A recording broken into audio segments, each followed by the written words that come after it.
Game 7.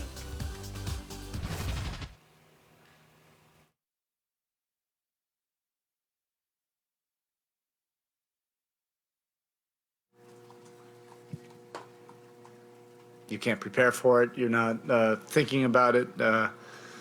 It's one of the worst feelings in the world to address, your locker room after a game, like this. When it ends, it ends in a thud, And I have just so much incredible respect and love, for everybody in the locker room and what everybody gave to this team, and we had such a memorable season and postseason. It felt like 5 seasons in one.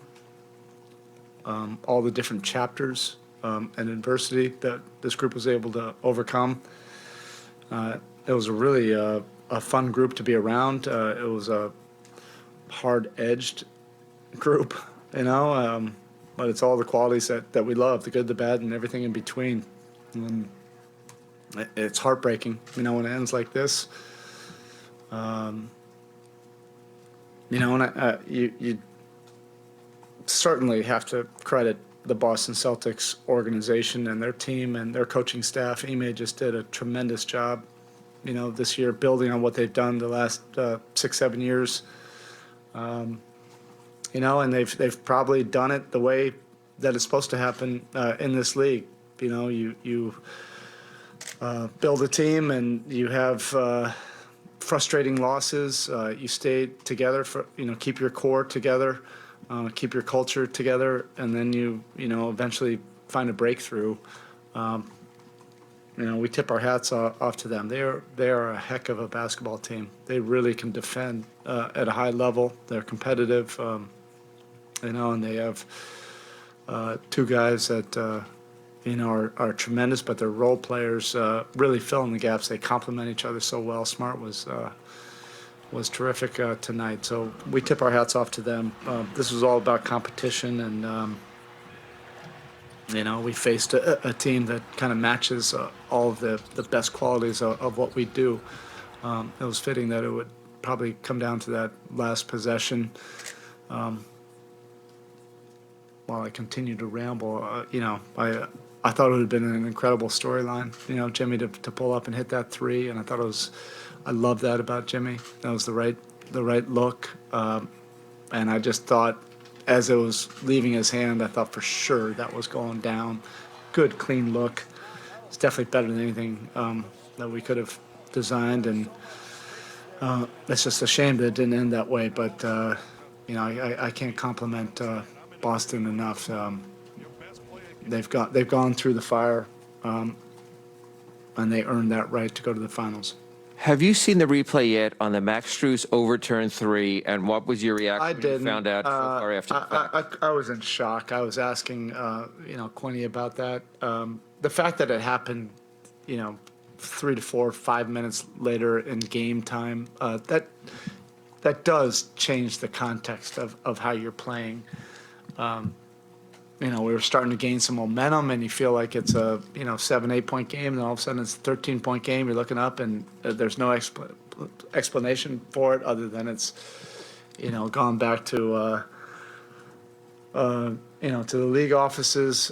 You feel like if it happens like that, it should happen immediately, and then you can adjust accordingly. But look, that's not the reason we lost.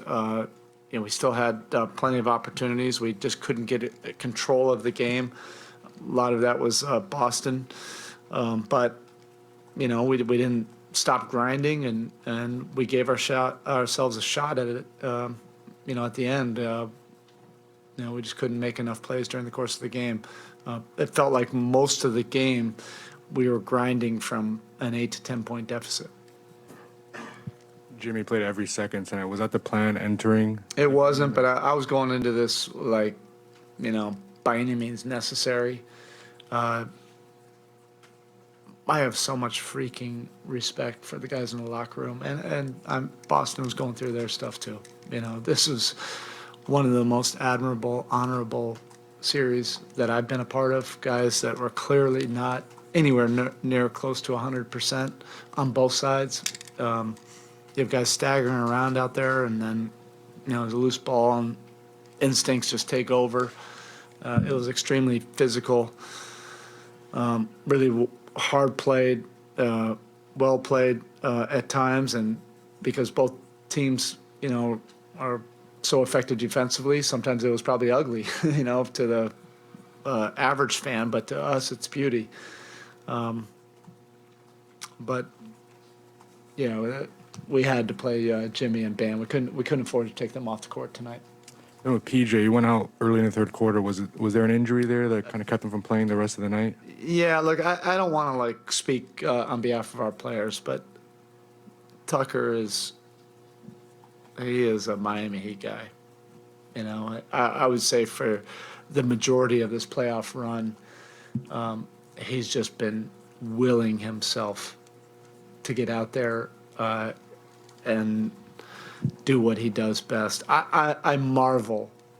There's probably 5 or 6 times where the trainers told me, I don't think Tuck's going tonight. And I joked about it with you guys all the time. I couldn't ask him how he was doing, and I couldn't ask the trainers in front of him how he was doing. He just has an incredible will inside of him to overcome anything that he may be feeling. I think if this series, could have been at some point where we could have had 2 days in between somewhere, or maybe a couple of those gaps, I think guys could have recovered a little bit more. But both teams were dealing with it, and we were dealing with quite a few things as well. It's not an excuse. We got beat, and I love the fact that our guys were putting themselves out there. Kyle, whatever minutes he played tonight was way more minutes than he should have played. And the same thing for Tyler. Tyler just absolutely made himself available when he really didn't have any practices. And if it was during the regular season, there's no chance he would have played. So you've coached several historically great players. How would you sum up the series that Jimmy just put together? Yeah, it's one of the great performances, of an elite competitor. Jimmy has this competitive will that is so unique. That's a talent unto itself. There's a lot of basketball players in this league. Jimmy is a great basketball player. He is a world-class competitor, and he knows how to win basketball games, and that's a talent. And for young players coming into the league, I think that's a missing talent or skill.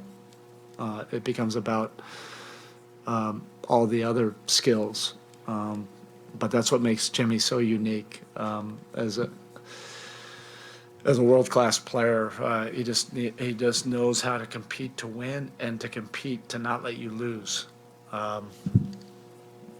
That's an incredible DNA that he has inside of him.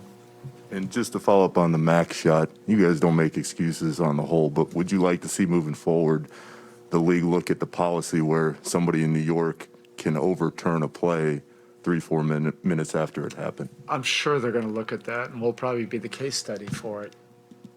I'm okay with that if it happens, the way it used to. They would look at it, at the next foul or break and look at it and notice it. But it was probably 10 minutes of real time. Somebody check on that.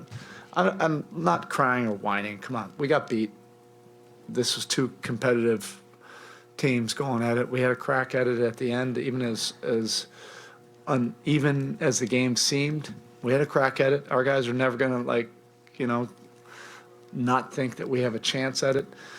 But that was so unusual, for us to be grinding and starting to get some momentum. And then all of a sudden it was like, oh, hey, by the way, take away that 3 and with no explanation. That's just the human side of it.